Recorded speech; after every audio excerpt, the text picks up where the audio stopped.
het is, ik doe het naast het werk. En we hadden vroeger hier altijd skiën gewoon. En, het is een hele mooie combinatie. Zo, daar dan op kantoor en dan jongens hier nog wat, of in het loon en nou, alles wat er maar te doen is. Er zijn een lietse 600 lammen nu. Dus maar als er een net goed meekomen kan, of er is een fjouwerling, of soms is er een trailing en dan had de mem net genoeg maken voor de traaien. Nou ja, dan kun je een lampje bij wij pakken en dan zet ze bij de ko. Ko?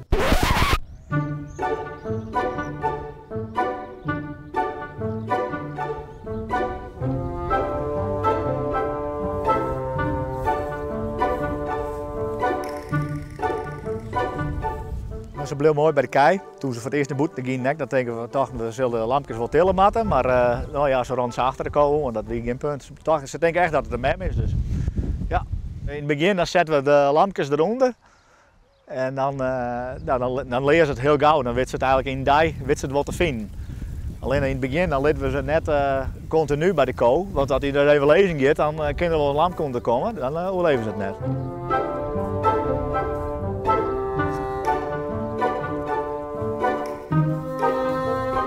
Hier de winter gewoon bij, die groeit nog harder dan bij de skiep, zeg maar. Ja, het zou best is het, zeg maar. Het is het meest wat, ja, het is heel onnatuurlijk voor zelf, maar het is toch ook wel weer natuurlijk, want het is gewoon goede melken wat ze drinken. En als dat zelf makkers, ja dan, ach ja, dat komt al heel correct. En dit ras, dat is echt nou, heel geschikt ervoor. Je ziet de lammen die kunnen goed bij. Nou, ze ben ik wel heel aardig noffelijk wel, dus ja. Ja, hij had zijn nog trek wel eens even van, maar.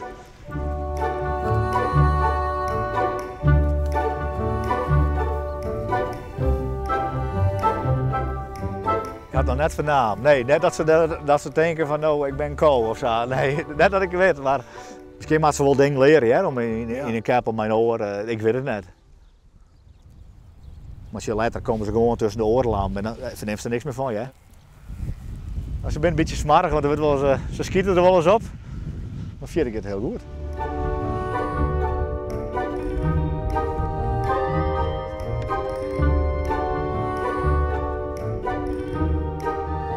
Mensen die vinden het prachtig, die hadden het zicht erop en die vinden dat hartstikke mooi. Ja, dan zie je soms wel eens even een filmpje op Facebook van de ko, toen ze de krek uit kwamen en ja, dat zag je dat dan.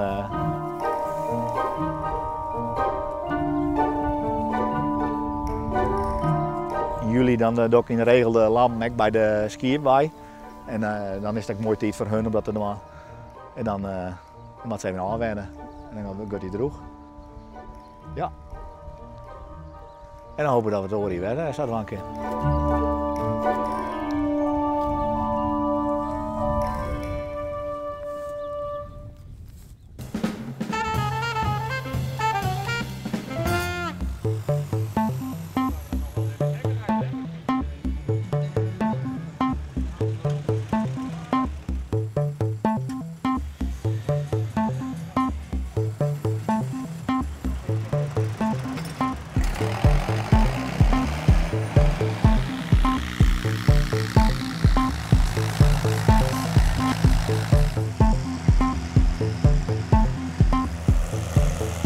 Nou, en even voor alle heersjoggers op de televisie. We zijn bezig met het spultje Trek. En dat doen we in Bantegeer.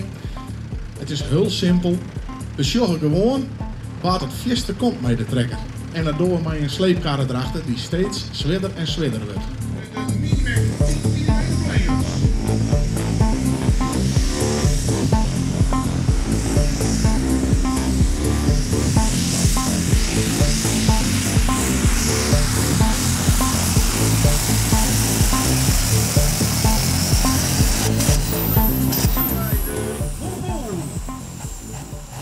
We zitten te zien naar Trek. En we joggen nu de Altstok. Dat is eigenlijk zijn eigen klasse, die hebben we helemaal zelf bedacht. En dat is ontstond door Trekker Sprint. Dus toen is een keer een stukje in de kranten van de Trek. Dat mensen een andere motor in een trekker zetten en dat ze de sprinten doen. En mijn man is nog wel handig en die man wil graag wat uitziekje en nou ja, wat knutselen en dat lijkt wel een uitdaging. Maar dat we na 2 jaar wie dat zekeringstechnisch net meer te verzekeren. En toen hebben wij een sleepwijn gebouwd voor die trekkertjes. En zo zijn wij in de tractorpoolingwereld gekomen. En dan gaan we kijken of ook deze Duramax door die full poollijn gaat. Normaal gesproken met andere junior Arend op de bok is het een tweestrijd tegenwoordig tussen senior en junior. Gaan we kijken of Sjoerd ook door die full poollijn kan gaan. Het gas gaat er in ieder geval volledig op. En dit ziet er heel mooi uit. Hoe kan het dat je meer als familie steen zit? Maar want vaak is het toch zo dat binnen de familie die een doet aan voetbal, de hoor die doet weer wat hoors. Hoe best dat is hier al?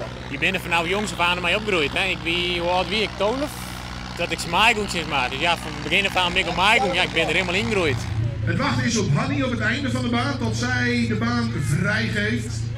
En pas als Hanny de groene vlag geeft, mag ook Sjoerd vooraan bij de baan. Of is het Lammert? Het is Lammert zelf.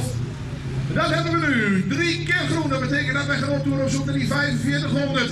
Gaan we kijken hoe ver we gaan komen met de eerste demo van vandaag. De Mathieu.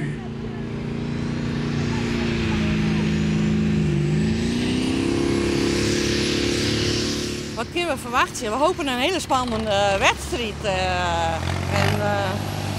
Ja, mooi waar en een heleboel mensen. En dat we die plezier doen.